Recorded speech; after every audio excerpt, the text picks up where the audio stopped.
네, 대표님. 네, 안녕하세요. 네. 삼정법인 1호 대표 어정건입니다. 네, 안녕하세요. 네. 대표님 먼저 소개부터 간단히 부탁드릴게요. 제 소개 여러 업체, 여러 방송, 미디어에 많이 소개는 되어 있지만 현재 탐정법인 1호 대표를 하고 있고요. 네, 그리고 탐정법 입법화를 위해서 추구하고 있는 대한탐정사회 교육이사를 또 하고 있고요. 그다음에 한국공인탐정협회, 그 협회에서 교육이사직을 맡고 있습니다. 네. 제가 듣기로는 전 법무부 공무원으로 한 17년간 근무하셨다고 들었거든요. 네. 그 경험이 현재 탐정 업무에 어떤 영향을 주고 있나요? 그럼 영향을 엄청 많이 주고 있죠. 아직 우리나라에 지금 탐정이라는 게 법이 제정이 되지 않다 보니까 그런 탐정의 그런 역할, 그 다음에 뭐 하는 목적, 그리고 우리가 뭐 어떤 것이 합법이고 불법인지를 구별해낼 수 있는 그런 탐정들이 없습니다. 저는 이제 17년 동안 수사 업무도 해보고 법원의 공판 업무도 해보고 그다음에 형 집행까지 다 해봤기 때문에 이런 절차에 대해서 전체를 아울러서 무엇이 합법이고 무엇이 불법인지 이런 거에 대해서 저희가 판단할 수 있는 능력을 갖게 됐죠. 네. 그럼 대표님이 생각하는 탐정이라는 직업의 본질은 무엇이라고 생각하세요? 탐정이 이제 디텍티브잖아요. 디텍티브라는 건 찾는다. 무엇을 찾을까요? 의뢰인들에게 필요한 증거를 찾는 겁니다. 그래서 프라이빗 인베스티게이터라고 저희가 이렇게 말을 하거든요. 그래서 의뢰인이 원하는 사실관계를 규명하기 위해서 있는 게 탐정의 본질이다. 이렇게 생각을 합니다. 네. 그럼 의뢰인 입장에서 합법적인 증거 수집이 중요한 이유가 있을까요? 뭐죠? 당연히 법정에서는요, 위법수집 배제 법칙이라는 게 있어요. 그래서 위법적으로 수집한 증거는 공판에서 배척이 됩니다. 그렇기 때문에 합법적인 증거를 수집해야만 법정에서 그런 우리가 소송을 할 때 승소를 할 수 있는 결정적인 증거가 되겠죠. 그렇기 때문에 합법적으로 증거를 수집하는 게 가장 중요합니다. 그럼 합법적인 증거 수집을 할 때 그러면 어떤 부분이 합법하다, 불법하다라는 걸 다 알고 있어야 되겠네요. 그렇죠? 그럼요. 그런 걸 모르기 때문에 저는 이 탐정 업계가 블루 오션이라고 생각이 듭니다. 앞으로 분명히 합법과 불법을 구별해낼 수 있는 사람들이 이 탐정의 어깨에 발을 들일 것이고요. 아마 그 수요자는 경찰이나 검찰, 법원직 혹은 로펌 사무장 같은 사람들, 이런 사람들이 앞으로 진입을 할 거라고 생각합니다. 네. 네, 그럼 좀 더 전문적으로 탐정을 접근해야 되겠네요, 나중에. 그렇죠? 그렇죠. 합법과 불법을 정확히 구분하려고 자, 한다면. 우리가 그렇잖아요. 여태껏 일제시대 때부터 저희가 흥신소였어요. 흥신소가 뭐냐면 결국에는 돈 못 받은 사람들, 그러니까 이제 채무자들 어떻게 두들겨 패갖고 돈 받아내고 이런 일을 했던 사람들이 사실은 많거든요. 그런 사람들은 아주 예전부터 그런 일을 했기 때문에 탐정 경력 10년 이상 된다. 이런 사람들은 좀 제가 봤을 때는 흥신소에 가깝지 않나 이런 생각도 듭니다. 네, 그럼 배우자의 외도가 의심이 돼서 의뢰하시는 의뢰인들이 가장 먼저 해야 할 일은 무엇인가요? 배우자가 저희한테 이제 의뢰를 하면요, 저는 그렇게 생각합니다. 일단 철면피를 깔아야 된다. 그리고 그 배우자에게 바람을 필 수 있는 기회를 더 줘야 된다. 자꾸 추궁하거나 너 오늘 뭐 몇 시에 오느냐 막 그런 물음을 하면 안 돼요. 그러니까 평소와 똑같이 아니면 혹은 더 잘해주고 믿게 해야 저희가 증거 수집을 하기가 더 편합니다. 그럼 외도 확인 과정에서 탐정의 역할은 어디까지라고 생각하세요? 외도를 했을 때 그 상대방과 그런 외도의 증거를 잡고 나면 저희는 그 상간자의 상간자의 정보까지 파악하는 게 저희의 역할이라고 합니다. 왜냐면 이런 불륜 장면, 외도 장면 이런 것만 의뢰인에게 주면 의뢰인은 처음엔 감사하다고 하죠. 근데 나중에 소송을 할 때 보면 상대방이 누군지 몰라요. 이런 경우가 굉장히 많기 때문에 반드시 그 상대방의 그런 정보도 줘야지 된다고 봅니다. 그러면 의뢰인이 상대방에 대한 정보까지 같이 줘야 된다는 말씀이신 거예요? 그렇죠. 그래서 보통 탐정 업무는 이런 불륜 현장만 잡는 것이 아니라 그 상대방, 그 배우자의 상간녀의 그런 정보까지 다 줘야지 소송에서 이길 수 있겠죠. 근데 모르는 의뢰인들도 있을 거잖아요. 보통 대부분 모를 텐데요. 그래서 이제 탐정이라는 게 굉장히 중요한 거예요. 예전 같은 경우 불과 몇 년 전만 해도 1년 전만 해도 5개월 전만 하더라도 그런 탐정들이 되게 많았어요. 여기까지 딱 불륜 장면 찍었어요.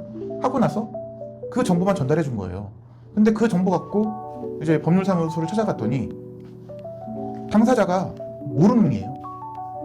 그럼 어떻게 소송을 해요? 소송을 할 수가 없잖아요.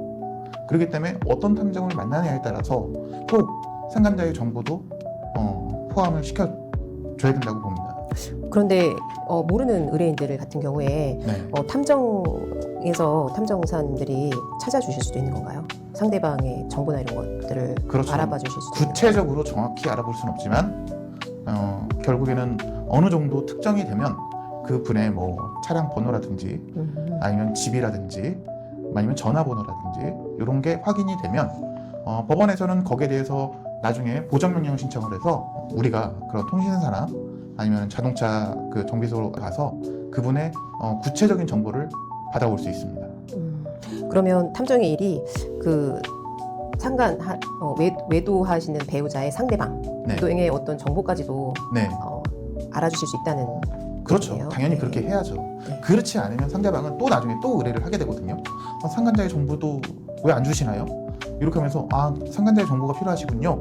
의뢰비 또 얼마입니다. 이렇게 하는 탐정들도 꽤 많습니다. 그러면 이제 외도 말고 또 어떤 사건들이 탐정 사무실에 이렇게 전화가 오나요? 의뢰하시는 분들이 있나요? 탐정사무소에 이제 가장 많이 의뢰가 오는 게 이제 사람을 찾아달라, 아니면 민사 증거, 뭐 돈 떼먹고 도망간 사람들, 뭐 혹은 기업 사건, 형사 사건, 뭐 이런 거에 대해서 의뢰가 많이 들어오죠. 그럼 사람 찾기 의뢰는 주로 어떤 경우들이 많이 있어요? 여러 뭐 좋아하시는 분들을 찾아달라든지 아니면 뭐 채무나 뭐 여러 개가 있을 텐데 그렇죠. 기억에 남는 사건이 있으세요? 그러니까 이제 사람 찾기가 그런 게 있어요. 이게 합법과 불법에 분명히 경계의 선에 있거든요. 그래서 일단은 그 법적으로 저희 성년인자들은 경찰서에서 찾아주지 않습니다. 하지만 이제 또 사기 사건 같은 경우 경찰이 찾아줘야 되는데 그 사람을 찾기에는 경찰 프로세스에 다 나와 있지 않는 경우가 많아요. 근데 저희는 이제 경찰 같은 경우는 그런 킥스라는 형사사법 포털이라는 곳에 올려놓고 나중에 부신 검문이나 뭐 자동차가 지나가거나 뭐 그런 이동 경로를 따라해서 이제 그 사람을 찾는 거지만 저희는 원탁해. 경찰은 한 사람이 한 사건만 하는 게 아니에요. 20건, 30건 되는 그런 사건들도 많아요. 그렇기 때문에 저희는 2인이서 1조로 하나의 사건에 집중을 하는데 경찰과 저희 탐정과의 차이가 있죠. 자, 사람 찾기에서 저희가 이제 이건 그냥 재밌었던 에피소드예요. 그 2일짜리 이제 사람 찾기 의뢰가 들어왔어요.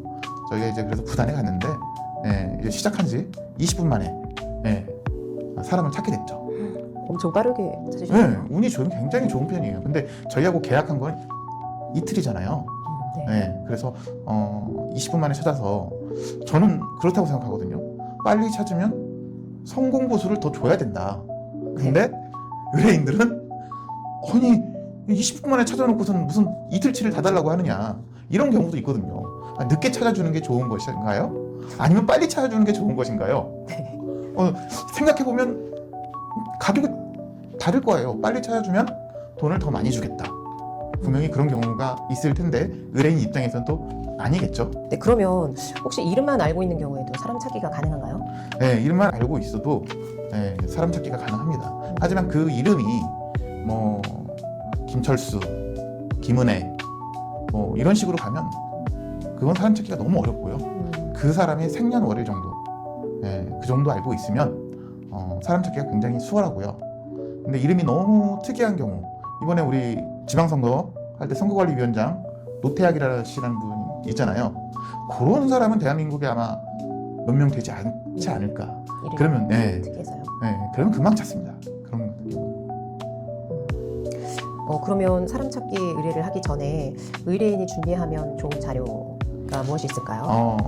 의뢰인이 그 사람의 그 핸드폰 번호를 알고 있으면 가장 빠르죠. 그 사람 찾기 중에서 돈 떼어먹고 가는 채무 관계에 있는 사람들 중에서는 전화를 일부러 피하거나 주소지를 바꾸는 등 그런 쪽을 많이 하거든요. 근데 전화번호를 알면 제일 쉽고요. 아니면 주민번호라도 알고 있으면 더 쉬워집니다. 근데 채무 관계에서 이 사람의 이름도 모르고 사진만 갖고 찾아달라는 그런 경우도 있어요. 그런 거는 거의 못 찾습니다. 그럼 이름은 좀 가능성이 있는데 네. 사진만으로는 네, 사진만으로는 찾기는. 그렇겠죠. 네. 네. 근데 이름만 알고 있어도 사람을 찾을 수 있다라는 게 네. 되게 신기하긴 하네요. 아, 그렇죠. 네. 아니, 그게 탐정들의 영업 비밀이죠. 지역도 아무것도 모르고 이름만 네. 이름만 알고 있으면 대충 그냥 뭐- 나이대나 네. 뭐 김은혜 나이가 한 뭐 29에서 35 정도 된다? 찾기 어려워요. 왜냐면 저희가 검색할 때 수천 명이나 나올 수도 있거든요. 네. 만 명도 나올 수도 있죠. 또 찾을 수 있다고 아까 말씀드렸는데. 그렇죠. 찾을 수 있죠. 만 명 다 조사하면 찾을 수 아 있겠죠. 그래요? 네. 아. 근데 그 조사 비용이라는 게 3명을 조사하느냐 10명을 조사하느냐 이거가 다르거든요. 비용이 많이 나온다는 말씀. 그렇죠. 아, 그럼 더 많은 정보를 알고 있어야지 비용이 조금 더 저렴하고 더 빨리 그렇죠. 찾을 수 있다라는 말씀이신 거죠? 네, 맞습니다.